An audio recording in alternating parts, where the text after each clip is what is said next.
Anybody, this is everybody, every single person, we're all wearing a mask. Take that fucker off.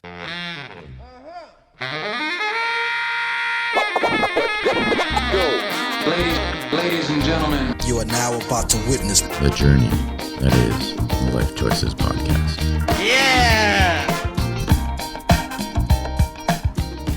People are like, okay, like, what are you going to do now? Like no matter what I'll ever do for the rest of my life, it'll always be probably something in serving others, helping others, and yeah, make a business out of it. And people need help in every capacity. Like, it doesn't matter. People think like, I can't do that. I can't do that. No, you can do anything you want. And if you have because we all value. So find what your value is and start talking about it.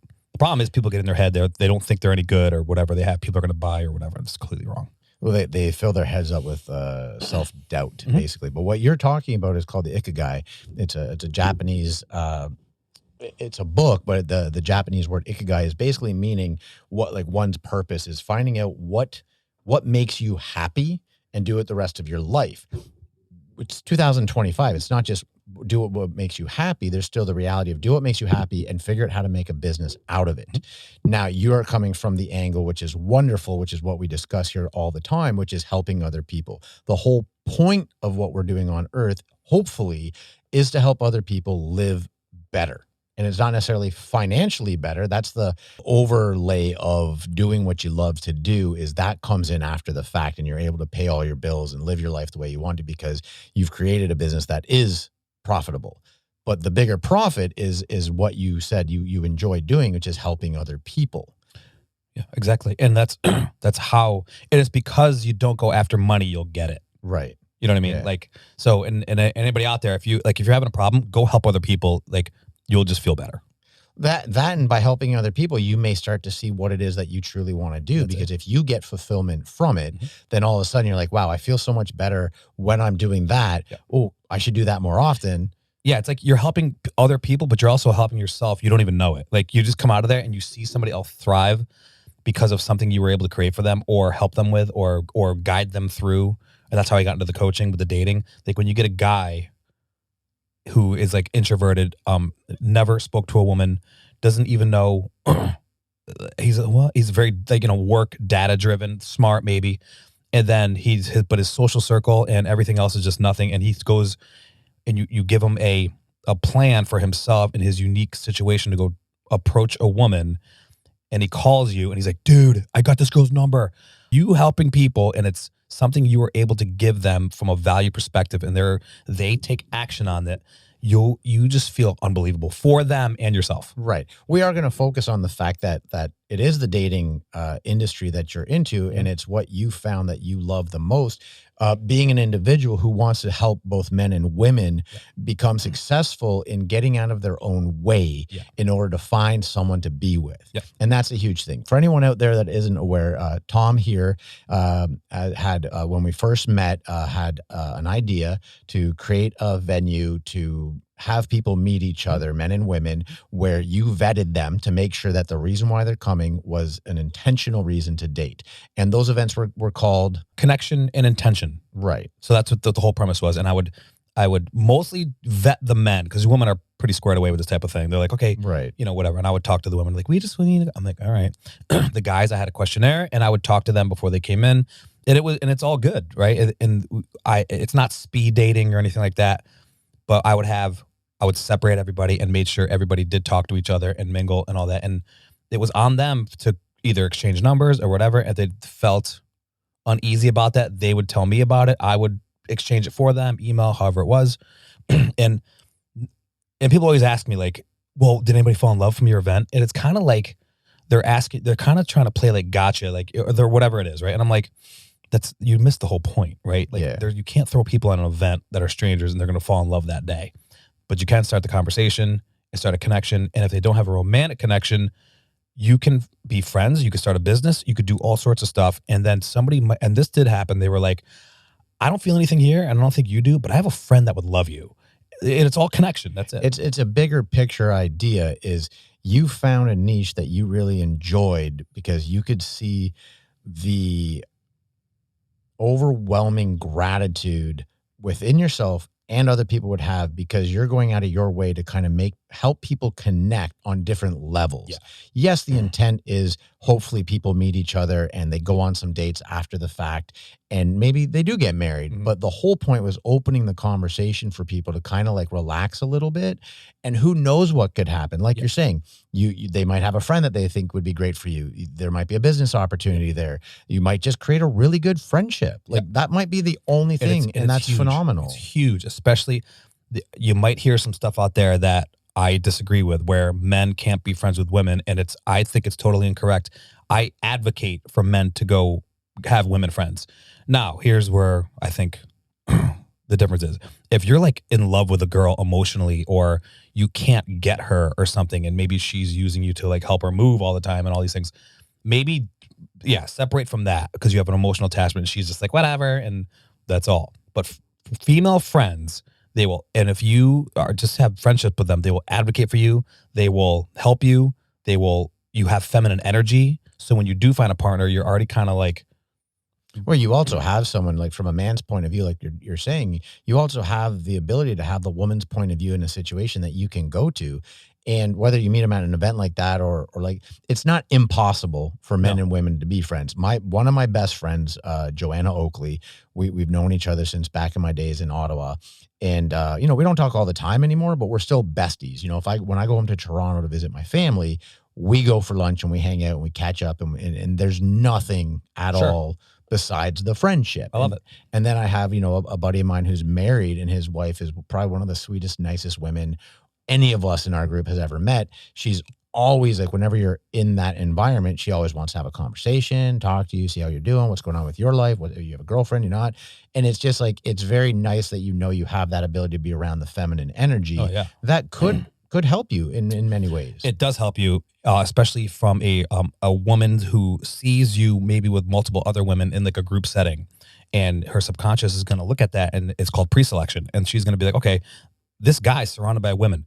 They don't know what capacity, but they're there and they trust him. They're laughing with him. He must have something, either from a protective safety standpoint or a bold, flirtatious standpoint. Either way, that's attractive to women. There's something to be checked off. Yeah. I like what you just said there because, about a decade ago, I ran around with I was hanging out all the time with a group of people, and these three guys ended up marrying these three girls, which were friends.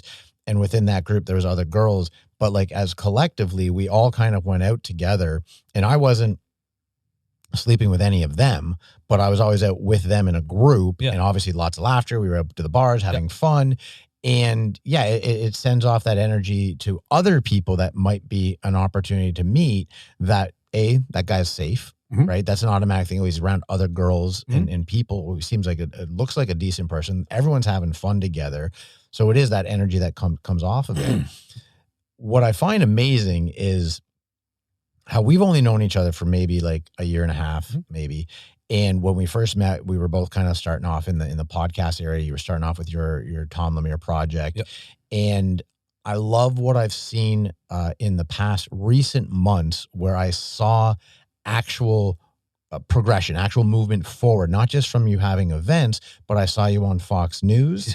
That was awesome to see. I was so proud of you. Thank you. And then now you're so I still have the Tom Lemire project, and that's its own brand. And I brought that brand, and we built a brand called My Dating Solutions. And there's a whole new website where we take on dating clients who we market to men, but we do take women as well. If you don't know what to even do, or you just having problem dating, you're having a problem with women, in any capacity, we have the whole platform where we have clients now, and they're crushing it because of just the little tweaks here and there. There's nothing wrong with anybody, but it is our belief system. So we do get out of that. We teach some new things, and we implement, and we take action, and we make it really, really fun. So you're building programs, or you have programs in place for individuals, mainly going for the men, because let's be honest, like you said, women kind of already know what they want. They know they either want to go party, or they know they want to find someone that can create a family. So gearing towards the men, these programs that you have are helpful for men to collectively use all things that embody what a man is, whether it is sensitive, masculine, financial, capability to take care of others, emotional ability to be there for someone. The emotional availability is paramount, and that's probably the hardest thing for any man, or really anybody, especially these days. But the emotional capacity and being emotionally available, that's what I hear from most women a lot. Like, he's just not emotionally available. He's not emotionally available. He can be masculine, he could be whatever, but he also could be a narcissist. He also could be all sorts of stuff, and you don't know that until you get past the initial honeymoon stage. Right, and he was able to stir your emotions up, and that also triggers your sexual attraction to him, and then he's not healthy. But you have to get down here to figure that out, and she's like, fuck, So would the programs almost be helping those men get to a more level playing field for a woman who's looking for a match, so that period of time is shortened for their benefit, so they can really see who this man actually is? That's the whole premise of the thing. We time collapse so to make a man be like, okay, like I said, there's actionable steps, and we can give them a blueprint for their unique situation, and get them to where, if they, if people are going to want different things. So we do a lot of value stuff too. Do you want this? Do you want this? And we hone in their strengths for them and show them basically how worth it they are for them. And then once they're working on themselves, that's what's attractive to a woman of value. And she'll see that. And if a man is just leaning on a woman or chasing a woman or what are you doing? What are you doing? It goes both ways. Like I've heard a lot of women he's always, he's always calling me. He's always all these things. And I'm like, well, this is what a man's going to do when he's interested. Same thing with you, lady. 100. It's both ways. How many times have you heard from a man she's a 5-stage clinger. She's all this. She's all this. She's just interested. And you did something to spark that. And then maybe you just wanted to get laid and you got that and you fell off or whatever it would be. Right. But we all do the same thing. And isn't it horrible? Because I know I've been on both sides of the fence for sure. I've definitely been a stage 5 clinger before. Yeah. I know one of the relationships that didn't work was simply because I was too much too soon. It's unfortunate that that's the way it goes sometimes, but also fortunate because if you were that way to that person and that person didn't reciprocate at that time, obviously that wasn't what the match was. Right. So being that you do this for a living, and we'll talk more later on about the programs that people can go to the website, which is down below in the description, to see if they want to purchase these programs to help better themselves as a human. Because that's basically what it is, better themselves as a human being, so they're more attractive to become a partner. And they will be we will get them to feel so confident in themselves, no matter what they want to do. If they just want to approach a woman, if they want to try to get a relationship, they will be able to do really whatever they are seeking to do. Sometimes it's, it depends on the scale where they're at or how much help they need. So we work with them on where they got to be. But the confidence and competence in their own abilities is huge. And you come out of we've had these guys come out of there just floating, basically. Like, holy shit, man. And the reality of the situation is you're building better humans. Yeah. Because yes, if you're coming to this platform to engage in the possibility of finding a partner, all of these skills which you are helping these men learn to become a better human being, they can take that into any other aspect of their life, and their business and their family. Like it's just absolutely wonderful. Life is all relationships, not just dating. You have a relationship with your money. You have a relationship with your business. You have a relationship with everything. And it's the way you treat everything, right? So it's all in all. And if you start having confidence in one area, you'll start building it. You'll see it everywhere else. That's why you always see me in the gym. I'm like, that's like my physical helps my mental, helps my spiritual, helps my emotional. It's all 1,000%. It's not like trying to get a 6-pack.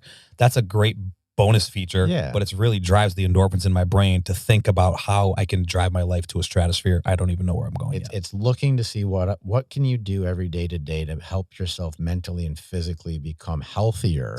The profit margin of doing the things every day is the 6-pack will show up. Yeah. The business opportunities will show up if you practice every day of learning a craft.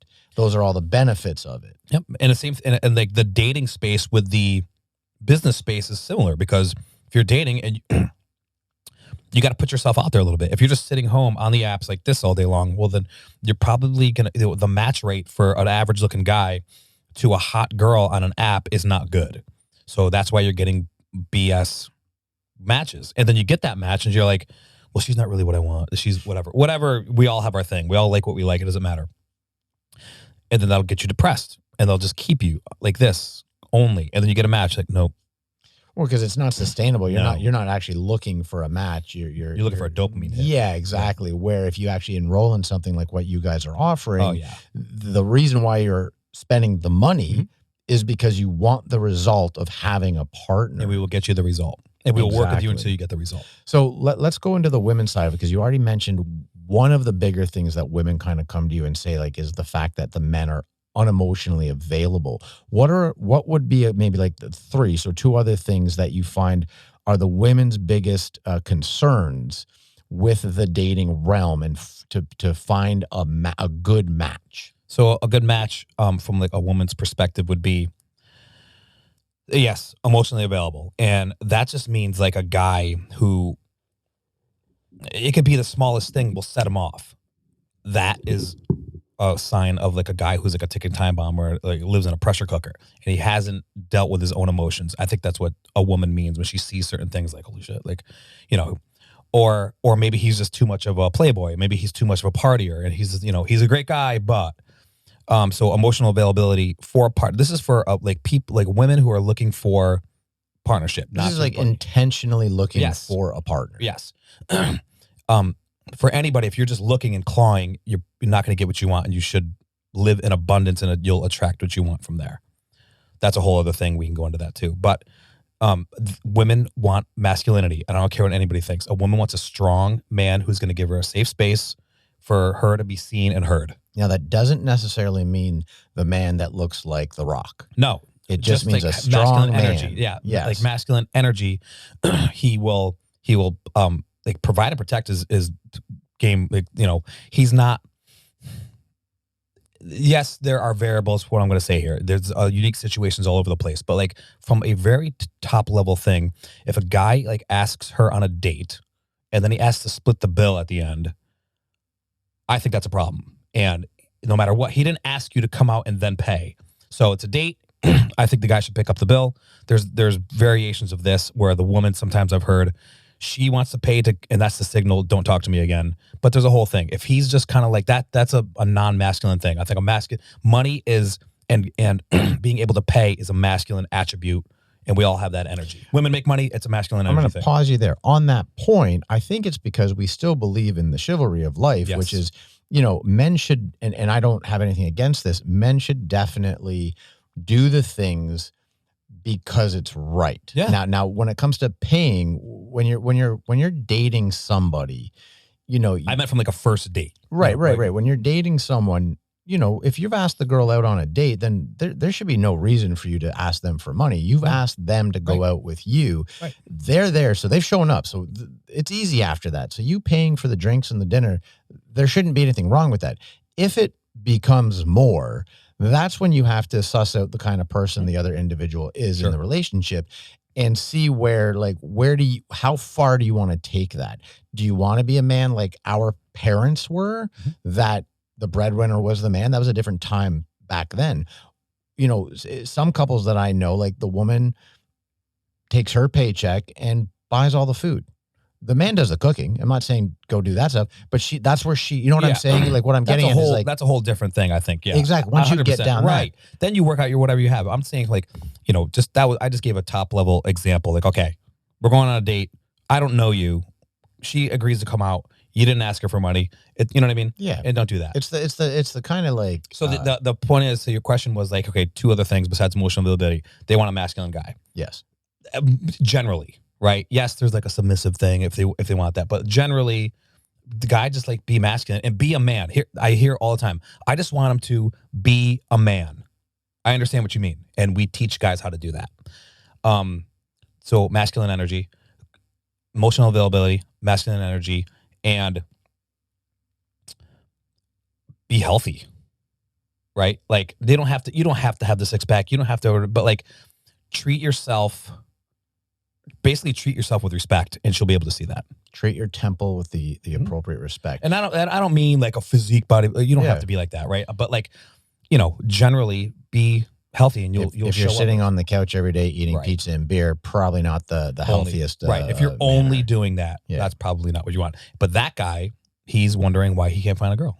And I can tell you, I can look at them in 1 second and be like, I know why. Well, you got to take accountability, right? That's the whole point of life, is take accountability. If you're upset about something not happening for you, you got to look inside yourself and try to figure, okay, why is that not happening for me? And we talk about this all the time. If you're like sitting on the couch all the time and you're like, well, man, I don't have a girl, I don't know how to approach a girl. Okay, well, what would the guy over there who you want to be in a year from now do in that scenario? And then figure out what that is and start doing it every day. That's why if you don't have that ability is another great reason to come to your company, because that is what you're going to show them. It will time collapse that. The problem is, it's not a problem. I think it's fair to say you can be like this in a year. They won't do it because you said year. We live in instant gratification, and nobody wants to delay gratification to get what they actually want. Like and the same thing with finance. You hear all these millionaire and billionaires talking about it. Like you're gonna stress out for years, 5, 10 years, whatever, sometimes, until you get to actually where your dream is. So you got to just delay gratification and don't look at the end game. Just look at the next step in front of you. So for a guy like that, who's just like, on the couch, doesn't make a ton of money, doesn't really think he has a lot to offer, we find that for them, show it to him, we convince him what we see, the value in him. And then, there's grooming standards, there's clothes that fit, there's getting healthier, there's comb your hair. This is a lot of like basic 101 stuff, like 101 stuff that a lot of people just aren't doing. And I think it's because of depression, anxiety, the way the world has been down on masculinity. And it's a bunch of fucking bullshit. Like, men have to step up and fight through all this nonsense. Yeah. In the dating world, in your own life, doesn't matter what it is. Right. The thing that you had said about women wanting... I already forgot. A man. It. Wanting a man. Well, here, I'll tell you this. The collapsing of time is sort of like the situation of a business owner being approached by their team and saying, hey, listen, we can get that task done, but it's going to take us about 1.5 years. But if he says, okay, no, stop, let's go back to the office. Okay, we're not going to go doing anything else. We're not going to go home for the next 6 months until we get this done. Yep. And then that team all of a sudden gets it done in a month. Yeah. Because you're now telling yourself, instead of giving yourself 5 years to get something done, you're saying, no, I need to get this done in this short period of time. And then you almost kind of feel the necessity to kind of get that action going. Once you start taking action and then you invest in yourself, that could be with a company like ours, or whatever it is that you need. If you need to work on your finances, you get a finance coach or a financial guy, or you just want to work on your health, you get a trainer. You have to invest in yourself. And the people that are like, I ain't doing no shit, I could do it by myself. I'm like, yes, you can, but you just won't, because it's free. And if you're doing something for free, how many times you get something for free and you just go, man, you fluff it off?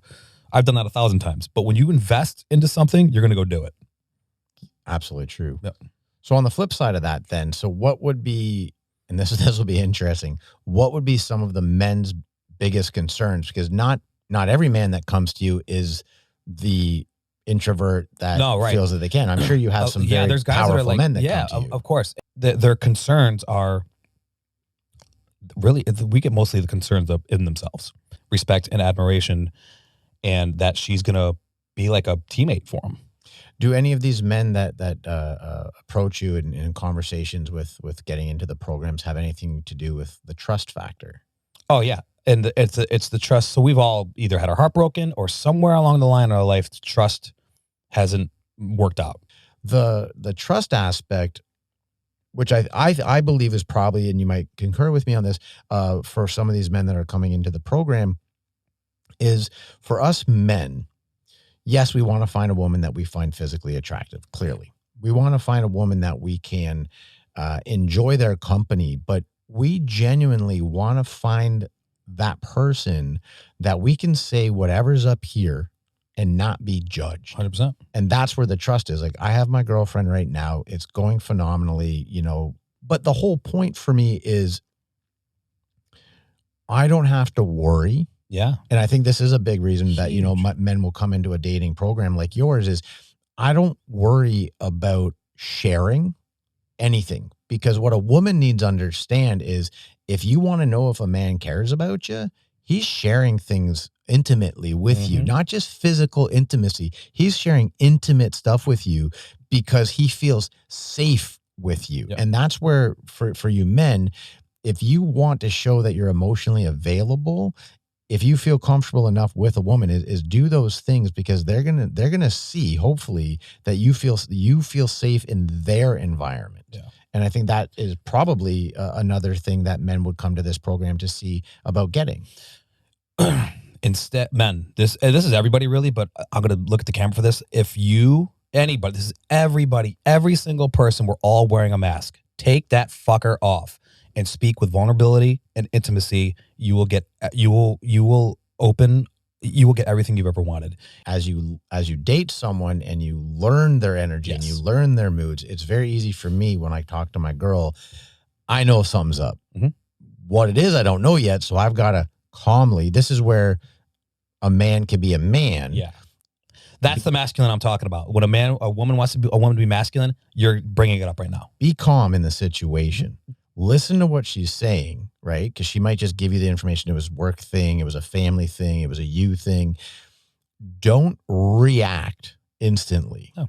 Find out what the deal is. Be calm for her so that she knows she has a safe place to inform you what it is that's bothering her, and then go from there. So let's talk real quickly then. So let's say I joined. Let's say I didn't have someone in my life. Okay. First, get a one-on-one to find out like where you are, right? Again, it depends on which tier if you're going to get this one-on-one. But if you do get a one-on-one, you could get a one-on-one every week or bi-weekly or whatever that program is that you chose. Mm-hmm. But there is somewhere, of course, you're going to talk to me and Chris. We dive into your unique situation. Like, what are you looking for? And we'll be able to find like where your pitfalls are, where your downfalls are. Maybe it's trust. Maybe you're only a nice guy. I don't like to play all these games and shit, but you have to spark some interest. You're giving them the ability to understand the psychological background in dating. Yes. And as much as we don't like, we're at an age, if you're 20 years old, maybe you love that kind of idea. But as you get older and you're looking for a partner, which is what this community is, they're looking for something. Yes.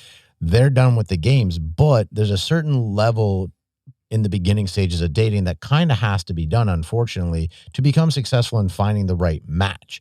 And so that's what they're gaining from you, is that level of psychology. And it's letting them know, hey, when you first meet somebody, let's detach from an outcome. A lot of men will go into a situation and maybe they haven't been on a date with a hot girl in a long time, and they're on a date and they had a best first night, and he goes home, he's like, oh my God, this is so amazing, whatever. He's automatically attached it to an outcome, but maybe she's living in abundance and she's going on numerous dates. Not that she's sleeping around, but she's trying to figure out what she needs for herself.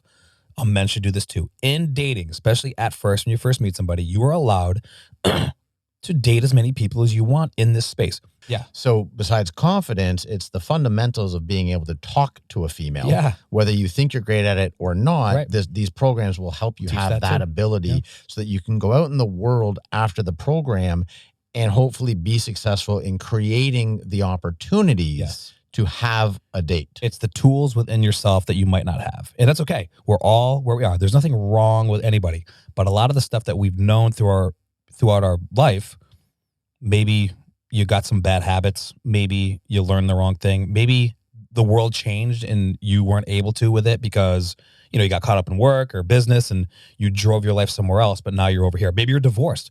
Huge pool of divorced men coming out, which is a lot of what we have. You've been out of the game for a while. I was married for, since, 2002 and, whatever. I have no idea what I'm doing. Boom. That guy is he's one of the number one guys that we get. It's the bread and butter of a program to help dating, for sure. Yes. I really love what you guys are doing. I'm so happy that, you started this and this other gentleman started, and now together there's like an even better possibility of people benefiting and becoming happier in life and with a partner, which is phenomenal. It's huge. And it's a problem in society. That's why I dove into it. I see depressed men everywhere. Yes, women too. So we take women. But again, I think the men are like the leaders in this thing, and they have to show up as a leader to get the equal but supportive. We got to change the conversation when women are always saying, oh, there's no good men out there. And then men are saying, oh, there's only women that are, want money. This is an excellent idea for a business which is obviously already successful, Yep. and you're creating a solution for a huge problem, which is people trying to find their person, which is phenomenal. Yeah. So thank you very much, Tom. All the information is down below to contact Tom and the company and the website, and to look at the different programs that they offer. Tom will be back probably next week or the week after to talk a bit more about the abundance factor when becoming successful through the programs that they offer. So thank you once again for coming in today. I appreciate it. Yeah, I love coming on here. Thank you very much, everyone, for coming back out each and every week here on the Life Choices podcast. We'll see you next week, Tuesday at 2 p.m. Much love, everybody. Ladies and gentlemen. You are now about The Journey, Life Choices Podcast.